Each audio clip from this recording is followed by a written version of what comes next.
राकेश और बिमला एक साधारण मियाँ बीवी थे। राकेश अमेरिका में नौकरी करता था और बिमला गांव में अकेले जीवन बिता रही थी।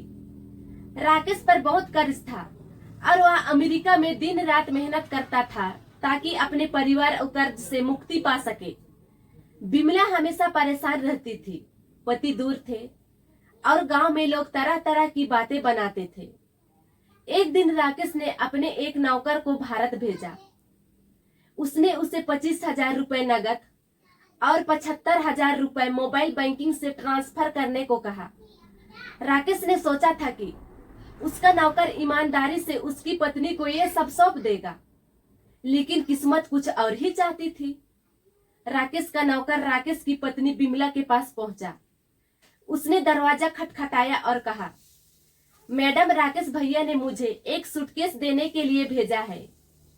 बिमला ने दरवाजा खोला, थोड़ी उम्मीद भरी आंखों से उसे देखा और उसे अंदर बुला लिया। नौकर ने बड़ी चालाकी के साथ बोला, पहले सूटकेस घर में रख दूं, बहुत वजन है। भरोसे में आकर बिमला ने उसे अंदर आने दिया। अंदर आते ही राकेश की बीबी की सुंदरता को देखकर उस नौकर की नीयत बदल गई। नौकर ने बहुत मीठे शब्दों में बातें की, मैं राकेश का मालिक हूँ, मेरे पास 5 कंपनियां हैं। भारत आ रहा था, इसलिए राकेश ने मुझे सूटकेस देने के लिए कहा। मैं यहाँ कुछ दिनों के लिए भारत में किसी होटल में रहूंगा, थोड़ा मौज मस्ती कर लूंगा। मुझे तो पैसा खर्च करने की आदत है। राकेश मेरे पास अमेरिका में काम करता है। राकेश मेरा दोस्त है। और राकेश बता रहा था कि हम लोग बहुत कर्ज में हैं।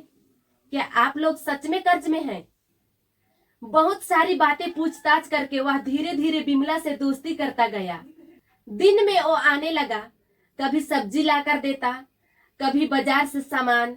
फिर एक दिन बोला, भाभी जी, राकेश भैया ने कहा है कि मैं आपको जो भी चाहिए वो चीज लाकर दूं, क्योंकि आप बहुत खूबसूरत हो। मैं आपके कर्ज को हल्का करने के लिए 25,000 कैश और 75,000 रुपए फोन पे बैंक ट्रांसफर भी कर दूंगा। नौकर ने बिमला के नजदीक आकर कहा। बिमला थोड़ा झिझकी। बिमला सोच में पड़ गई और बिमला ने 5 मिनट का समय मांगा। बिमला के मन में लड्डू फूटा, लालच में आ गई। इतने दिनों की तन्हाई, उनके मन में भावनाओं का सैलाब भी उमड़ रहा था और उसने फायदे को भी देखा।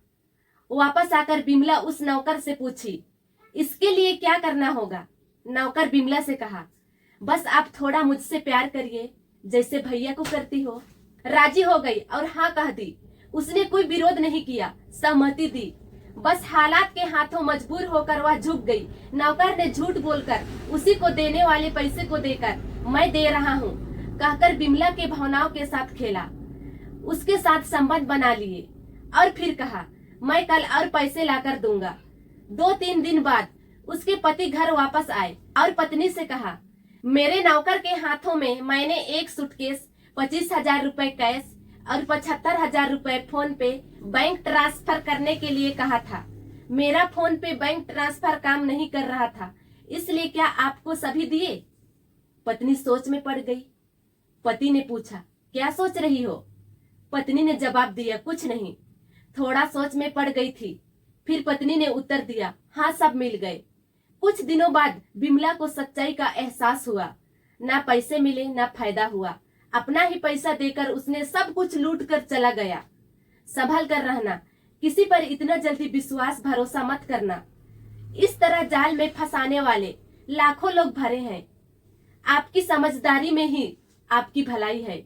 इस कहानी से आपको क्या सीख मिलती है, कमेंट में जरूर बताएं। और वीडियो पसंद आए तो वीडियो को लाइक, शेयर और चैनल को सब्सक्राइब करें। मैं पूजा अगली वीडियो में फिर से मिलूंगी एक दिल दहला देने वाली नई कहानी के साथ। स्वस्थ रहिए, मस्त रहिए और अपने सेहत का ख्याल रखिए। जय हिंद, जय भारत।